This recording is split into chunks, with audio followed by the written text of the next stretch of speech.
Bendiciones, mis santos hermanos. Bienvenidos una vez más al estudio de la palabra de Dios, al misterio teológico internacional, la mente de Cristo. Amén.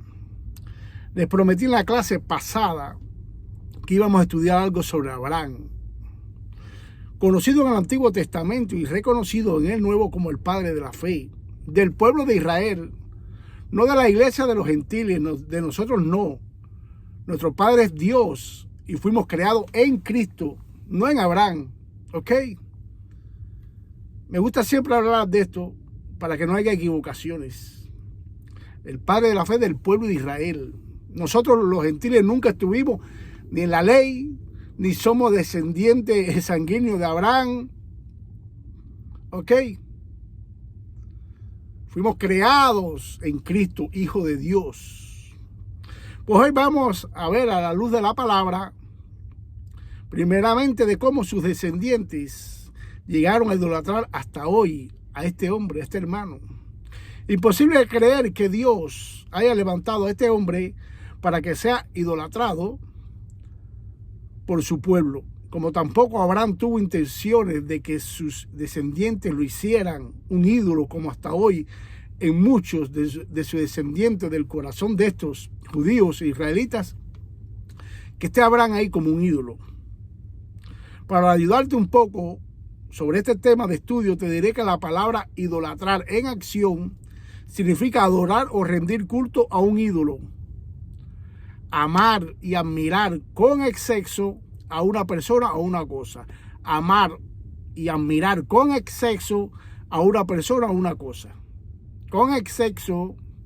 Ante entrar a este tema de estudio, me es necesario y piadoso darle gracias a Dios por todos los hombres que aparecen en el Antiguo Testamento y en el Nuevo Testamento, escogidos por Él para su gloria y sus propósitos. Amén.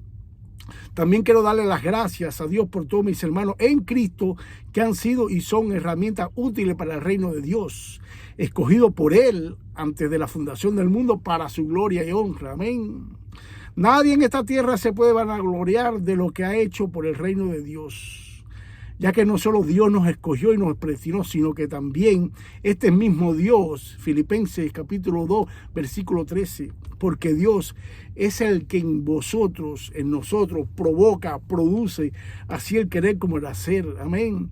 Poniéndome de ejemplo yo mismo, yo estoy estudiando, estoy enseñando la palabra, porque es Él el que lo está haciendo dentro de mí por medio de su Espíritu Santo. Amén. Ningún hombre sobre esta tierra puede vanagloriarse de su fe, ya que esta fe es dada por Dios y distribuida por medida. ¿Ok? Romanos capítulo 12, versículo 3, porque en virtud de la gracia que me ha sido dada, me dio la gracia, este es el hermano Pablo de Tarso, digo a cada uno de vosotros, a nosotros, que no piense más alto de sí de lo que debe pensar, sino que piense con buen juicio, según la medida de fe que Dios ha distribuido a cada uno. Amén. Yo no puedo criticar al hermano porque no tenga fe o porque no tenga una fe para creer hasta donde yo llegué. No, de ninguna manera. Ni él tampoco lo puede hacer conmigo. Porque la fe es dada por Dios y la medida también es por Dios. Esto no quiere decir, hermanos, que nosotros no tenemos que esperar o estancarnos a que Dios nos dé más fe. No. Tenemos que hacer algo también, ¿verdad? Pero ese algo lo provoca Él también, ¿ok? Todos hemos sido salvos por medio de la fe, pero esta fe salvífica es dada a nosotros por gracia. Adán, Eva, Abel, Enoc, Noé, Abraham, Jacob, Sara, José, Moisés, Ra, la ramera, tú y yo, todos los que he mencionado y otros más que me faltan, que por la fe hicieron proezas y hasta murieron, fueron asesinados, hemos recibido la fe y la medida de esta fe por gracia. Por tanto, toda la gloria, toda la honra y todo el reconocimiento es para la Trinidad. Y cuando digo toda, es toda, hermano. Ni un miligramo de gloria para ningún hombre. Todos hemos sido en otros tiempos débiles, pecadores, aborrecedores de Dios. Esto no quiere decir que no pueda yo reconocer el trabajo de un hermano, ¿ok? En el reino. En el Antiguo Testamento todos los hombres que fueron salvos por gracia. Abraham también. Y el instrumento que Dios utilizó fue la fe que le fue dada. Esta fe dentro de estos hombres les provoca escuchar la voz de Dios, creer y confiar en lo que habían escuchado. Y como resultado de todo esto viene la obediencia. Pero hoy somos salvos por gracia y el instrumento que utiliza Dios es la misma fe que les dio a los hombres del Antiguo Testamento, pero ahora esta fe Dios se la da a todos los hombres por gracia, por medio de la predicación del Evangelio. Esta fe entra por la predicación del Evangelio. Para todo aquel que en Él cree, es decir, en el Hijo de Dios, no se pierda, mas tenga vida eterna. Juan capítulo 3, versículo 16. Amén. Alabanza y gloria para el Creador y no para la criatura. Alabanza y gloria para el Creador y no para la criatura. Pues creído y entendido todo esto que hemos escuchado de parte de Dios, vamos a clase. Dios en Génesis capítulo 12 llama a este hombre llamado Abraham, le pide por segunda vez que se vaya de su tierra y de su parentela y de la casa de su padre a una tierra que él le mostrará. También le dice que de Abraham, hará una nación grande y que lo bendecirá y que lo engrandecerá su nombre. ¿Ven? Más adelante Dios en Génesis 17 hace otro pacto con Abraham y le dice que será padre de muchas naciones, ya no de una. Tu nombre ya no será Abraham, sino Abraham, ya que te haré padre de muchas naciones. Este pacto con promesa fueron conocidas de generación en generación por el pueblo de Israel. Pero este pueblo, en vez de darle la gloria al que hizo el pacto, se la dieron a esta criatura llamada Abraham. Romanos capítulo 1, versículo 21, mira lo que pasó en el corazón de esta gente. Pues habiendo conocido a Dios, habiendo conocido que fue Dios el que le dio esto a Abraham, no le glorificaron como a Dios, ni le dieron gracias, sino que se envanecieron su razonamiento y su necio corazón fue entenebrecido. A tal punto que lo hicieron su héroe.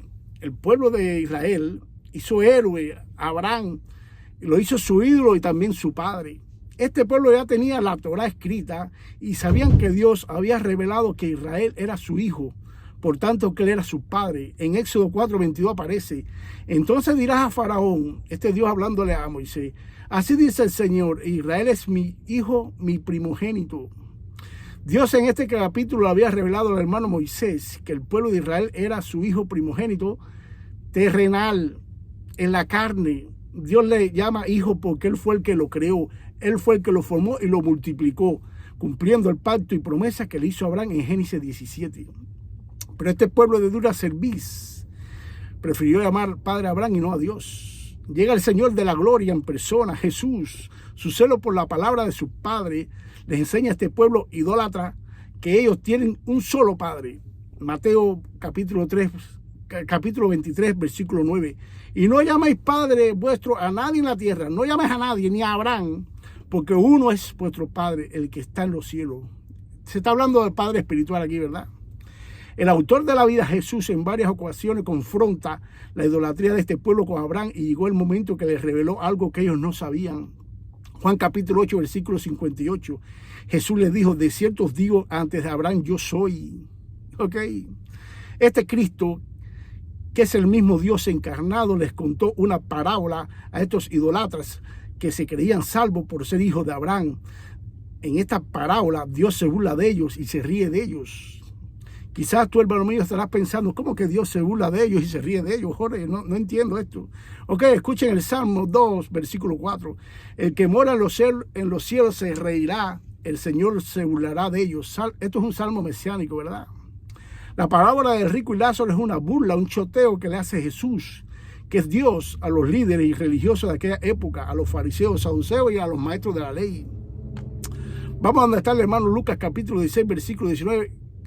Capítulo 19, versículo 22. Miren esto. Abran su Biblia. Había un hombre rico que se vestía de púrpura y de lino fino. Esta es la parábola. Y hacía cada banquete con esplendidez.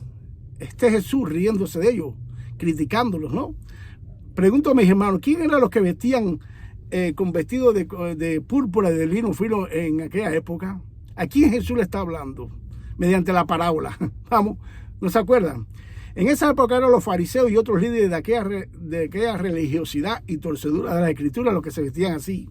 Es decir, que Jesús le estaba contando a ellos. Versículo 22. Aconteció que murió el mendigo y fue llevado a los ángeles al seno de Abraham. Y murió también el rico y fue sepultado. Y en el Hades alzó sus ojos, el rico en el infierno alzó sus ojos, estando en tormento, y vio de lejos a Abraham y a Lázaro en su seno. Entonces, dando voces, dijo, el rico gritando, el fariseo que él, Padre Abraham, llamándole padre, ten misericordia de mí y envía a Lázaro para que moje la punta de su dedo en agua y refresque mi lengua. Miren esto hasta donde llegó ese rico. Porque estoy atormentado en esta llama. Jesús describe bien esto, ¿verdad? Pero Abraham le dijo, hijo, acuérdate que recibiste tus bienes en tu vida y Lázaro también sus males, pero ahora este es consolado aquí y tú atormentado. Hasta Abraham le llama hijo. Esto es una burla lo que le está haciendo Cristo a ellos.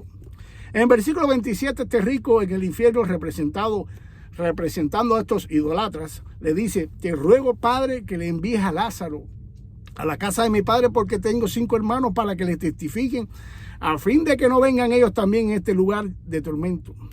Yo pienso, hermanos míos, esto es una especulación santa, que estos 5 hermanos que menciona Cristo aquí en esta parábola, Cristo pudo tener en mente a 5 grupos religiosos que existían en esa época. Podrían ser los fariseos, los saduceos, los escribas, los doctores de la ley y los maestros de la ley. En toda la parábola, el que vestía de púrpura y de lino fino, que estaba en el infierno, le llamaba a Abraham padre. Y este Abraham le llamaba hijo también a él. ¿Ves? Es como una burla lo que le está haciendo Cristo aquí. Pero una enseñanza. Entonces, hermanos míos, ¿cuál es la enseñanza de esta parábola? El mismo Dios en la carne les dijo a todos ellos, a todos estos creyentes, que aún creyéndose hijos de Abraham podían parar en el infierno si no cambiaban sus obras. El hermano Juan, este es otro, en su Evangelio, capítulo 8, del 39 al 47, nos narra otro encuentro que tiene el león de la tribu de Judá con estos idolatras. Respondieron y le dijeron, nuestro padre es Abraham. Esos son ellos los fariseos a Jesús. Y Jesús le dijo, si fuese hijo de Abraham, las obras de Abraham harías. Entre otras cosas, cuenta el hermano Juan en estos versículos que el león de la tribu de Judá, sin parábolas, sin rodeos, lleno de poder y de gloria y de autoridad, en medio de esta discusión, en estos versículos, entre Jesús y estos hombres, el león de la tribu de Judá les dice, vosotros sois hijos de vuestro padre, el diablo. Esto le debió doler a ellos. Pues Dios confrontó esta idolatría, hermano, todo el tiempo. Pero no solamente utilizó a su hijo para esto, pero Dios en el primer hombre que utilizó para confrontar esta idolatría fue el hermano Juan el Bautista. El primer hombre que confrontó esto fue Juan. Escuchen qué Dios le dice a este pueblo por medio de este hermano sobre este pecado de idolatrar a Abraham. Lucas capítulo 3, versículo 8. Por tanto, da fruto de arrepentimiento y no comencéis a decirlo entre vosotros, no murmuren entre ustedes, tenemos a Abraham por padre. Porque os digo que Dios puede levantar hijos de Abraham de estas piedras. Aleluya. Esto le debió doler mucho, ¿verdad? El bautizo de Juan era para arrepentimiento de los pecados y estos creían que por creerse hijos de Abraham no tenían nada que arrepentirse. Tantos años de idolatrar a Abraham y darle la gloria a él, que en los comienzos de la iglesia, el hermano Pablo de Tarso, ya estamos en el Nuevo Testamento, en la iglesia, tuvo que lidiar con esta idolatría en la iglesia de Gálatas, de los hermanos Gálatas. Estos hermanos judíos e israelitas que se habían convertido al cristianismo estaban en dudas, ya que habían creído en Cristo por medio de la fe, pero no veían una conexión con su padre Abraham. ¿Ok? Entonces, ¿qué pasa? El primer expediente, el hermano Pablo de Tarso en teología, por los siglos de los siglos, es el maestro de teología. El hermano Pablo recibe la siguiente brillante revelación para contestarle a estos hermanos de Gálatas. Gálatas capítulo 3, versículos 6 y 7. Así Abraham creyó a Dios y le fue contado como justicia. Por consiguiente, saber que los que son de fe, es por la fe, no es por la sangre, por la carne, es por la fe, son hijos de Abraham. Muchos de los que por medio de la fe se convirtieron al cristianismo eran israelitas, pero estaban fuera del pacto de Dios con Abraham. La mayoría pertenecían a las 10 tribus del norte que Dios le dio carta de divorcio por adulterio espiritual, y los dispersó por todas las tierras. Jeremías 3:8. Y vio que a causa de todos los adulterios de la fiel Israel, yo la había despedido dándole carta de divorcio. Estas 10 tribus del norte, Dios las sacó del pacto, y fuera del pacto eran reconocidos como gentiles. no tenían pacto ni ley tampoco. Por tanto, era muy necesario que estos hermanos convertidos al cristianismo por el momento se sintieran hijos de Abraham también, porque ellos sabían del pacto de Dios y de las promesas de Dios para con Abraham, de bendecir a todos sus descendientes. Digo por ahora porque más adelante el hermano Pablo de Tarso recibe una fuerte y gloriosa revelación y se la da a ellos. Gálatas, en el mismo capítulo 3, versículo 26 al 29. Miren esto. Pues todos sois hijos de Dios, no de Abraham, por la fe en Cristo Jesús, porque todos los que habéis sido bautizados en Cristo, de Cristo estáis revestidos. Ya no hay judío, ya no hay padre Abraham, ni griego, no hay esclavo, no hay libre, no hay varón, ni mujer, porque todos vosotros sois uno en Cristo Jesús. Y si vosotros sois de Cristo, ciertamente el linaje de Abraham sois, linaje no sanguíneo, sino en la fe. Y herederos según la promesa. Heredaron todo lo que le dijeron a Abraham. Ustedes en Cristo. Vuestro Padre Celestial les dice a nuestros hermanos Gálatas y a nosotros también que estamos completos en Cristo. Aleluya. Amén.